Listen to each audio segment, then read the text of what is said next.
baby, listen to me speak, yeah. No matter what, just let it go.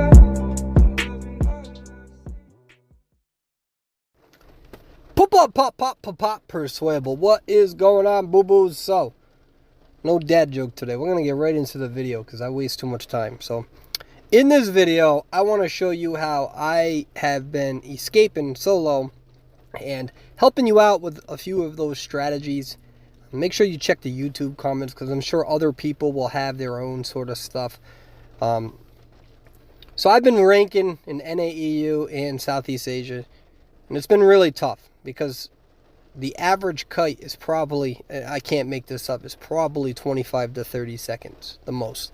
It's been very difficult, even more so in Southeast Asia, to rank up. I think also because they have so many more players. There's so many more good hunters who are in Tier 3, Tier 4 in Southeast Asia, where over in NAEU, Tier 4 survivors could be queuing for 15 minutes. So you're not always going to have the same sort of player base. There's a lot more casual players who are really good in Southeast Asia than NAEU based on that population and quantity of the amount of players who are playing. So that's just there. So learning how to solo escape is extremely important. And it's very important because you have to learn how to not only find the dungeons, but also how to position yourself and how to go against different hunters. And I've used to do this in the past, but the reason why I try to escape a lot is to alleviate a lot of those points that you lose when you are killed and when your team loses. Now, also be reminded that you get points for doing things like rescuing. But one of the basic strategies is you touch the cipher as cheering occurs, and then you want to position yourself. Now, some hunters will bleed out survivors, and we'll talk about that. But as that person just got cheered, okay, I touch the cipher, that person can die before I'll get crows. So that's a very important point. If you touch the cipher as somebody is being cheered, the crows will last you. And what I'm doing here is I'm nowhere near the dungeon. And I'm nowhere near the dungeon right now because I already know where it is and I'm positioned myself out of tinnitus. You need to remember that if you don't finish the last cipher, you don't need to hug that dungeon. You can get hit twice, and of course different hunters can kill you faster. And so this is one of the main strategies, is touching that cipher. Make sure you touch that cipher as somebody is being cheered if the hunter doesn't elect to bleed out. All right, that will last you long enough. Then you can position yourself where you slowly creep up if you need to. Sometimes I hide. I'll show you different circumstances, and that gives you a competitive advantage so you can escape and save yourself some points. When I was in Tier 3, I think I used the example of I did this like 10 times and got 30 points instead of losing all those points. But you got to be careful of the anti-touch strategy. So as an example, he's throwing his umbrella there because he's trying to figure out where the folks are. All right? And you'll see some of that more a little bit later on. But we see forward going in for a rescue. I'm decoding, and I already know where the dungeon is. All right? Already know where it is. And so what I'm going to do, we have 2 people down, is that I know that there's no fucking way that I'm going to be able to rescue them. This is a judgment call. You need to be careful about these judgment calls because there's times where if you call wrong, you're not decoding, you're fucking the whole team over. So I touched that cipher and I immediately relocated myself. He threw that over there to see if I was there. Now, if I was still decoding, I would have been caught. If I'm caught, then he's not going to pick up this perfume, or he's going to come and try to kill me and just continue the loop. All right? Actually, he may not because Perfumer was so close to the forward. And so what I'm going to do here is we got 2 people chaired. I know exactly where that dungeon is. And so I'm hiding in a corner. Now, you can see that I'm not super close to it because I don't need to be. And that's one of the things that you need to be careful about. It also depends on your character build. With character builds, like I have a magician, so I can gap close a lot easier. If I'm injured and I don't have magician, I might need to change up the strategy. So this strategy can change from survivor to survivor. If you're a main of a character, you got to figure that out. But I really see a lot of people panicking way too much. And sometimes going in for a rescue can garner you some points and all that stuff, but being able to escape can really alleviate a lot of that point loss. This is a bigger strategy in tiers 3 and 4, like I said. We'll get into some of the higher tier strategies in a little bit. Especially being able to touch that cipher as somebody is going to bleed out or die, because you're going to get crows almost immediately. And we can see that now it's an easy, smooth. He just surrenders, and I don't blame him. Now, here's another example. I'd like to show you this. So this person here, I actually touched a cipher. I touched a cipher right when somebody died, and that is what prevented me from getting the crows. So I want to make that very, very clear. So sometimes when somebody dies, I immediately touch a cipher so I don't instantly get crows, and that's going to allow me to transition to where I need to go. And you can easily get over to the dungeon. The higher tier strategies for hunters is to bleed people out. I don't know how I feel about this. This is like a tournament strategy, and it's completely viable. That's not what I'm talking about. I'm talking about the idea that, is it even worth prolonging the game this fucking long for a few extra points? So you're going to see that he's bleeding somebody out. I'm going to touch that cipher, all right? And I'm going to make sure that I really have a good distance from it. From the dungeon. I already know where the dungeon is, so you need to make sure you know where the dungeon is. You need to know when you should start looking for it. In the higher tiers, they usually ping you, and we're going to see this sort of strategy where it's all about timing. So occasionally I'm going to go back to that cipher, I'm going to touch the cipher, and then I'm going to be completely away from it. So even if he comes near that cipher, there's no tinnitus that's activating. We can see that I'm creeping over here. So this really prolongs the game. And what gets even more annoying is when they pick the survivor up right before they bleed out and put him on the chair. Then you need to just do this even longer. So a strategy like this works better on bigger maps. When you start talking about Arms Factory and all that, it gets really difficult, especially against a high tier hunter. They're eventually going to find you if they check all the cracks and crevices of the map, which is a little bit easier to do when you're dealing with mobility-based hunters such as Sculptor. You got even Feaster with the tracking tentacles, so even though he's not mobility related, he still has an ability to find you. Hell Ember, he hasn't been nerfed, which I don't think he would ever be, but when he throws the doll back, it kind of auto syncs you to where the survivor is. A lot of people don't know that. So the way that you have to escape is going to depend on the kit of the hunter. And so really, I just keep dabbing back and forth.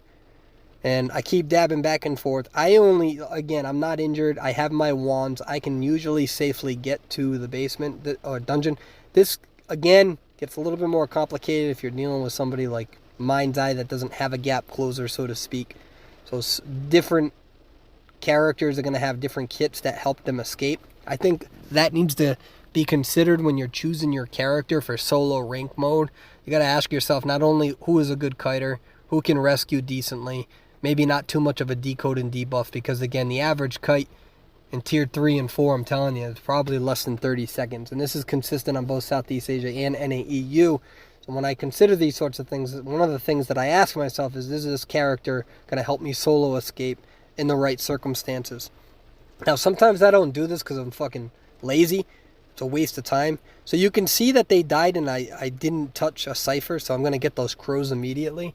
But to be honest with you, I don't care because I'm close enough to the cellar or in this dungeon.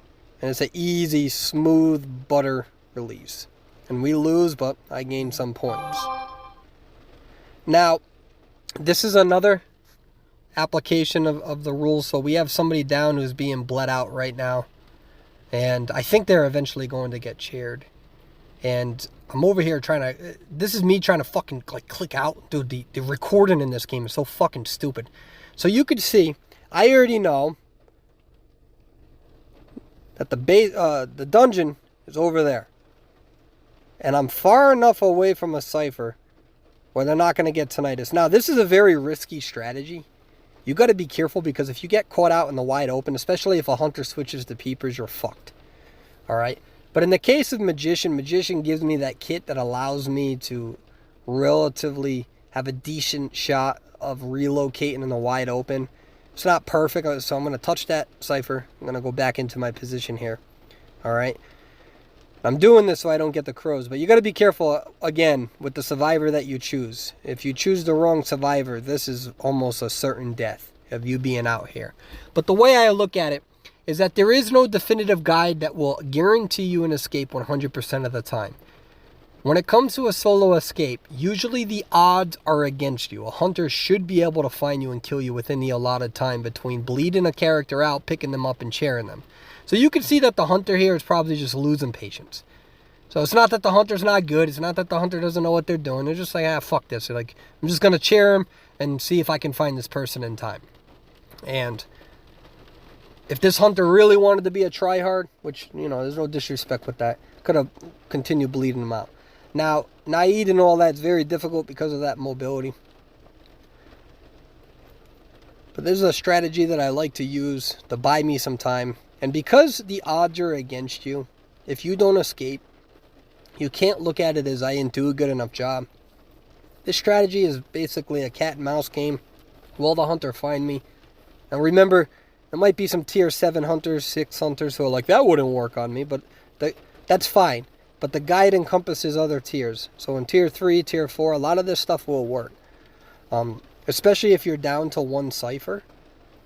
It makes it a little bit more difficult for the hunter to run away from the survivor, because if you do end up healing them, or they get healed, right, you can eventually decode a cipher, pop that cipher, and now the hunter has to worry about 2 survivors, pop ciphers, as well as the dungeon.